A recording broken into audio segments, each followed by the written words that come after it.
Hello and welcome to episode 13 of Diary's Security Consultant, the show where we talk all things security industry.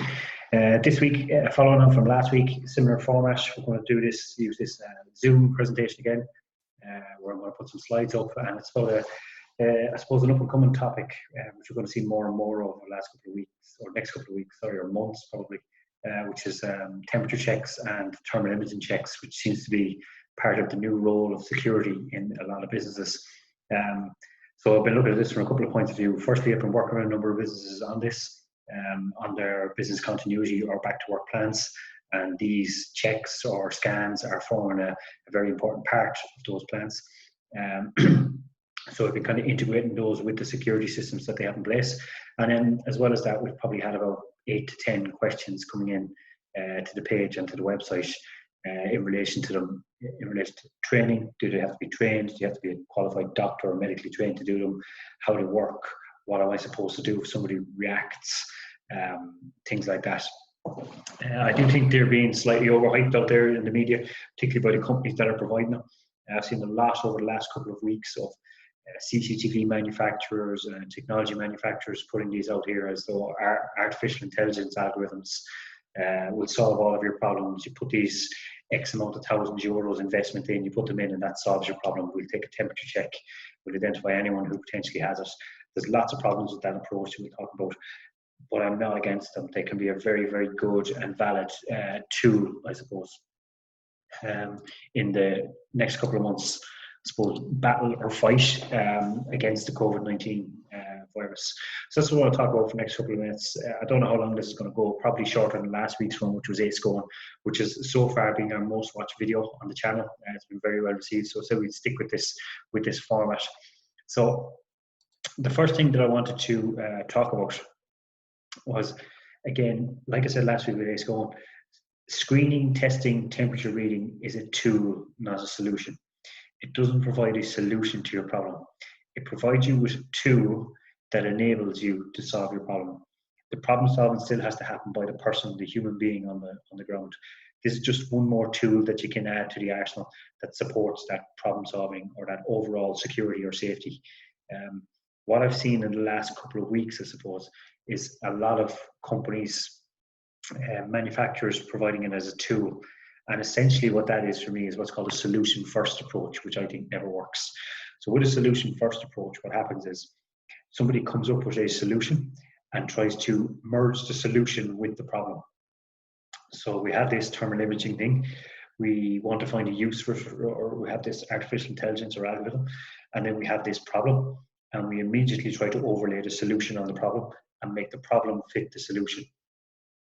When in reality, what should happen is a risk-based approach. So it's a problem-solving approach. So what you're essentially looking to do is that you identify what your problem is and you synergize the solution with the problem as part of a total fit. So essentially what we're not looking to do is have a solution and try to force it upon the problem. We're trying to look at our problem and come up with a variety of solutions that would build around it in order to make a total solution to the problem. Now, that's probably a bit of a fallacy in itself, in that there is not going to be a total solution to this problem. Like with any risk, we can make a workplace reasonably safe from this virus or the illness that's associated with it. We cannot make it safe. What we're seeing over the last couple of weeks or months, I think, is a shocking amount of security theatre. We're going to bring these things in. It's going to make people feel warm and fuzzy, but its actual use in the workplace is going to be quite limited. What we're looking to do is an actual risk-based approach to this issue, which will provide control measures based on the actual risks and reduce those risks to a manageable level. And that's essentially all we're going to get to for the next while, is reducing them to a level that we're happy with and that we can manage over a prolonged period of time. Because I don't see this, from all the intelligence and the data that I'm seeing, I don't see this issue going away over the next couple of weeks or months. It is going to have to be managed in the medium term. Thermal scanning and temperature readings are certainly a part of that, but they're not their overall solution. Another area that I'd like to look at when we're building a security solution is that we don't build the solution before we assess the problem. So essentially, we have a problem, we're going to risk assess that problem and see what are the correct control measures for the problem that we have. Now, that is very much context-based. the control measures that will be brought in have to be based within the context of the organization, the security culture of the organization, the resources of the organization, and how safe or unsafe the organization is as a whole. Temperature screening or scanning is not going to change that.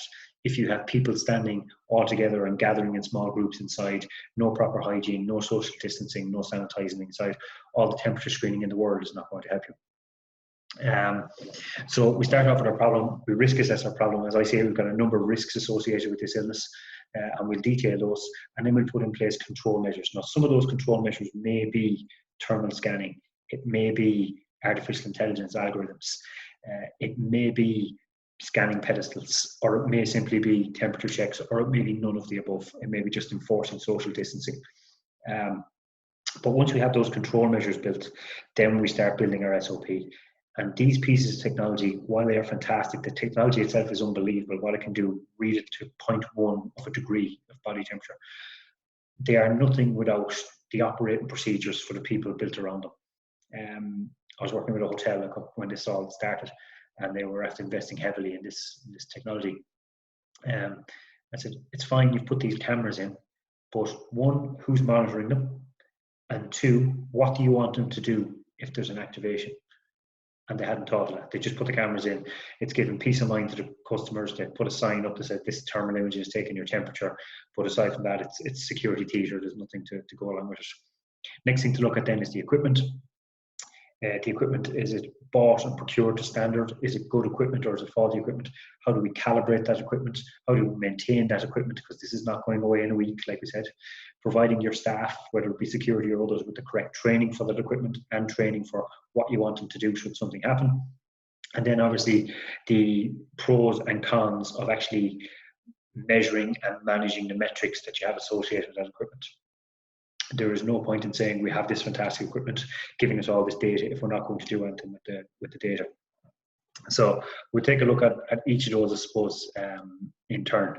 So the way is the problem that a lot of businesses are going to have is that when we open up even slightly again, the illness, the virus and its associated illness, is going to be in the community to a certain extent. Whether that's small or large will depend a lot on how the restrictions are lifted, how quickly, and how people in society behave. But the idea, I suppose, with these checks or security checks is to stop the transmission of the virus within your client's premises and within your own workforce and your client's workforce. If it's in community, if it's in society, we can't do a lot about that, but we can control what comes into our premises, and that's the initial problem. So some of the other stuff around that we should be looking at, I suppose, is continuing to reduce non-essential people coming into employment areas, signage, sanitation, PPE, and enforcing social distancing rules, I suppose, and then supplementing that with the technology that we have available to us. So some of the risks that are generated once it starts to open up even a little bit again, well, you've got employees coming back who may be asymptomatic and not showing symptoms, maybe symptomatic and not aware of what they have, or may have had the illness pass through them, but it's not completely gone. So you may have employee to employee transmission that you're looking to reduce. Now that can only be done by social distancing, but by helping, I suppose, to identify those employees early at the entry point, I suppose there's an advantage in the screening and the temperature checking. A limited advantage. There are drawbacks as well to it. I was having a discussion the other day with somebody as well. One, if somebody has a high temperature, the chances are they already have other symptoms as well, so they're going to be reporting as ill. Two, if somebody is asymptomatic, they won't have a temperature anyway. And three, if a person is symptomatic but wants to go to work anyway, then they're going to take something like paracetamol or aspirin or something like that, ibuprofen, which is going to reduce that temperature anyways. So it's not infallible, but it's certainly a control measure. The next issue we have for security providers, I suppose, is that you may have employees transmitting to security staff. So we have to look at the control measures. If you get one employee who comes in ill and transmits to a security staff member through equipment or through lack of social distancing, whatever the case may be, then that in turn security staff member could then start to transmit it among the security team and then all the other people at the meeting. Because bear in mind, that employee may go to a specific department, maybe working on their own for the day, but the security who's at the access control point are going to be meeting numerous people. The other area of that then is for security providers to be aware, well, what happens if one of your security employees contracts this illness? Again, they may be asymptomatic, or they may have a fear of announcing their symptoms to you for fear of losing out on money or payment, or whatever the case might be. So we have to be very strong in our screening of our own security staff and have protocols in place for the security staff, because again, they are very, very high risk when this comes to one, for taking in the transmission, but also for transmitting the illness as well. We have to consider actions for third parties, contractors, deliveries, agency staff, things like that. And then actions for what happens if we have a report of an ill person either at work or potentially coming to work. And what is the expectation on the security staff? What are your policies and procedures? And what are your contractual arrangements around, sending staff home or isolating staff, or what's your advice to the staff? So some of the potential control measures, as I said, the temperature screening and temperature checks, and they're two different things, only work as far as an overall kind of holistic set of control measures. They don't work on their own. Temperature screening is of no benefit to anybody, because you may be asymptomatic, and if you're not even have a temperature, and if there's no social distancing being enforced and hygiene being enforced in the workplace, then the illness is going to spread in the workplace. So I suppose the primary one is social distancing. That's both in the workplace, but also between security staff at the access control point, and between the security staff member and the person being screened at the access control point is another important one to bear in mind. The temperature screening, and I suppose the advantage of temperature screening over temperature checks. Now, when I say temperature screening here, I'm talking about screening carried out remotely via CCTV or via the pedestal, tablets on the pedestal type thing that we'll look at in a second, which can be done with enforced social distancing or greater social distancing. And then temperature checks, which is your handheld thermometer, which is more challenging to maintain social distancing, not impossible, but more challenging. And then around that, providing your employees, your security staff members with the training on how the equipment works, what if there's a problem with the equipment, what if there's an alert or an activation, what if a person shows up symptomatic, what if the equipment malfunctions and stops working, and all of those measures and what they're supposed to do. The final stages then is your PPE, providing the correct PPE there for both the employees coming in, if they're required to wear it, and the correct sanitization, hand washing facilities, and then also for your security staff, and measuring the PPE requirement to the risk. What we don't want to see is these gung-ho types that are in the security industry still sporadically spread around. They'll be the guys who carry utility belts and combat boots on a daily basis while working in a corporate or retail environment, starting to show up to work with gas masks and respirators on when it is absolutely not required. There may be cases where masks are required, not in every case. Masks are a requirement where you cannot maintain social distancing. The priority should be eliminate and isolate the risk with social distancing, not control the risk with PPE. And then the final one then is a refusal of entry. What is your policy for your security staff around refusing entry to people who present either symptomatic or showing the high temperature? What do you want security staff to do? Do they have the authority to refuse entry to those people? Is there a contractual basis to refuse entry? And what advice or instruction should be given to the person who's being refused entry? And we have to put a lot of consideration that some will be, okay, call their manager down, but now we're bringing a third person into this environment where there's a potential illness. So is it, do security have the authority to send people home, to send them to a room where they can communicate with, to tell them to pick up the phone and call a manager, or whatever the case might be?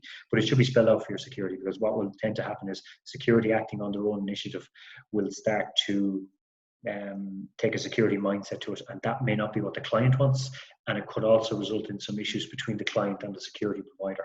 And the security individual, the operative, will end up getting hung out to dry because they acted on what they thought was the best interest, but it wasn't what the manager or the client wanted. So it has to be spelled out for them, otherwise it's not very fair on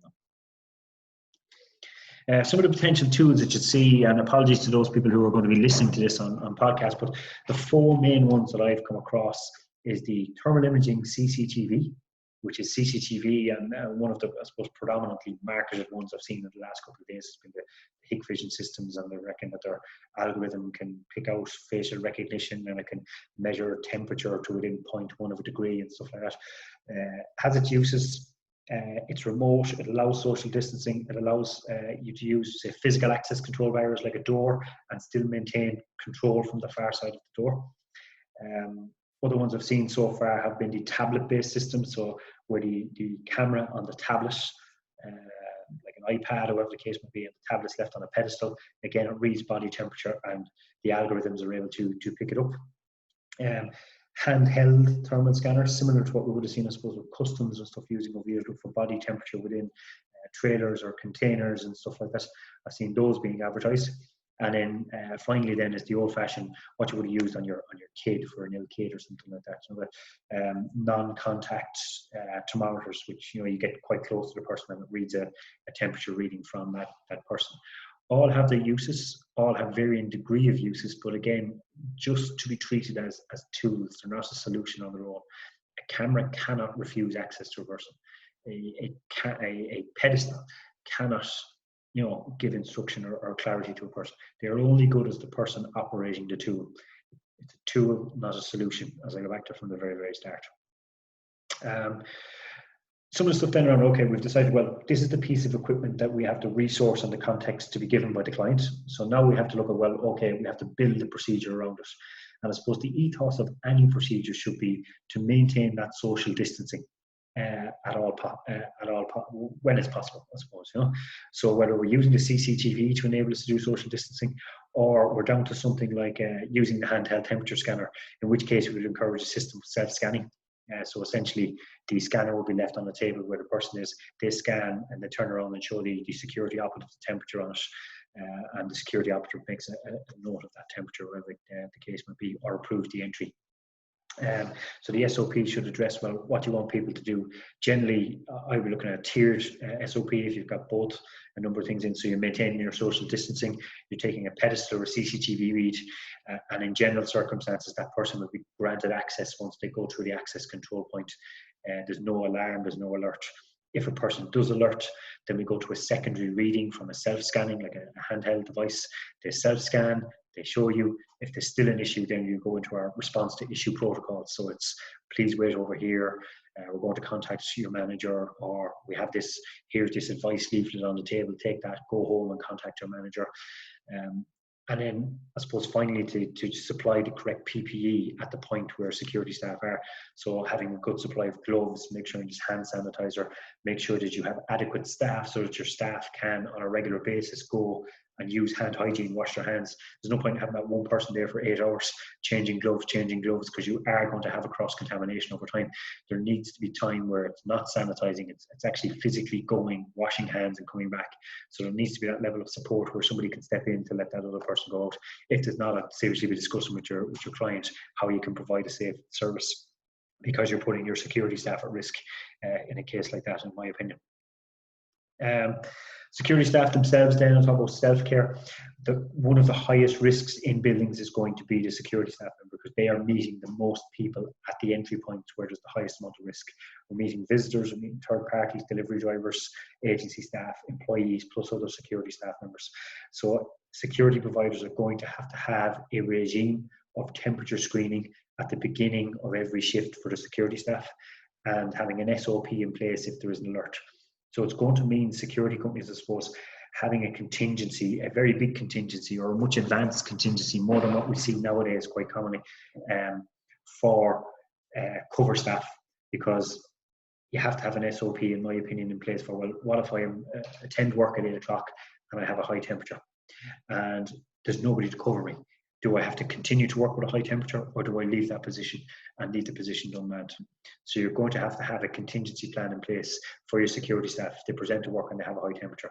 You're also going to have absence management plans for your security staff. You cannot have, in my opinion, a position where a security staff member is in fear of losing out on money or wages should they report an illness. So you have to have, and you have to communicate that to your staff, that this contingency is in place. Otherwise, what you're going to have is security staff hiding illnesses, and it's going to transmit out there into the workplace again, and potentially cost you a contract, or worse again, potentially cost somebody their life or their health. So you have to have that contingency, in my opinion, in there for your security staff. What do my staff do if they have a temperature? What if they feel ill? How do they ring in sick? how do I deploy my cover, and have a regime in place for temperature screening probably 2 to 3 times a day for your security staff. In addition to having hygiene facilities. So I would probably try to tie in your hygiene systems with your screening. So have a protocol in place where every 2 to 3 hours, or every 3 hours or 4 hours, or whatever length the shift is, that your security staff are going, they're practicing hand hygiene, they're taking a temperature screening, and they're coming back. Now that's practicing hand hygiene as in washing hands correctly. I would be saying at least every 20 to 30 minutes they should be using the hand sanitizer on site. And then PPE, proper use of disposable PPE, getting rid of it correctly, and having a proper stock there. Sometimes you'll be able to rely on the client to do that.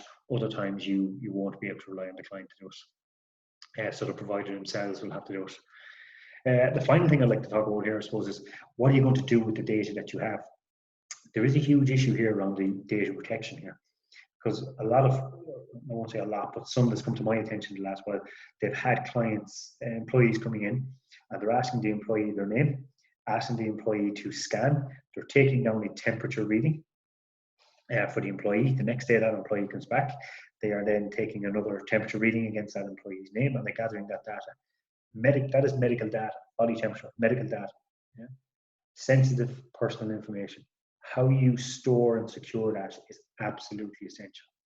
If you choose not to store and secure it, it's effectively worthless. There is no point in having built up a database, I suppose, of information that you can track and trace over a period of time, where you might start to see rises in body temperature starting to happen over a prolonged period of time, which means that the illness might be starting to, I suppose, grow and become symptomatic in a workplace. So if you don't, you're potentially losing out on a control measure or an identifying pattern, which you can use to manage at an early stage, i.e. get proper medical advice. If you do, you have to be very, very aware of the security of that data, what you are doing with that data, how you're storing it, the information you give it to people, how long you're keeping it for, and how you're going to destroy it. That is very, very important. That is just the written data there that I've been referring to in relation to the temperature checks. If you are installing a new software processing system, whether it is thermal imaging or a thermal imaging CCTV camera or a tablet, it doesn't matter. You are processing personal information, and any new process under data protection law requires a data privacy impact assessment to show how you're going to impact on that person's privacy or people's privacy, how you're going to control it, and the operational measures that you're going to take place. That should be carried out by a competent person, documented, and potentially, depending on your company or organization, run by or cleared by the Data Protection Commissioner. That is vitally important for a couple of reasons. One, if an employee looks for it. Two, if there's an incident. Or three, or disaster scenario, if there's a breach and you lose the sensitive medical data of a vast majority of your employees. So by all means, gather metrics and manage. The automatic systems will do that themselves, but you have to be aware of the risks, the rights, and the responsibilities that go with all those. And I suppose that's the meat and bones of what I wanted to talk about on this week's show. It is a growing issue. It has been growing for the last couple of weeks, but it's only going to get worse as businesses, not worse, but it's going to get more complex as businesses now try to open up. And I'm working with a number of companies at the minute to try to bring together a steady risk assessed plan for them to start getting back to business and in a socially distanced way. But when you're bringing into bear these plans, one of the things you have to bear in mind is that this is not going to be a 2 or 3 day thing or a 1 or 2 week thing. You have to introduce plans and protocols that are going to work in the medium term. I'm talking 3, 6, 9, 12 months down the line. So this has to be sustainable in terms of investment, context, and resource. And that works both ways. There's no point in saying, look, I'm going to throw all this money at security for 2 weeks and hopefully it works if that's not sustainable. But also there's no point in saying, I'm going to try to do this on the cheap because it's easier, it's quicker for me to buy a handheld thermometer now and use that for a period of time, when it might save you in the long run investing in one of these tablets. And the time that you spend now investing in SOPs and training will come to bear in lack of incidents, in managing incidents, complaints, and issues over over the next couple of months, I suppose. So that's all for me for next week, or for this week.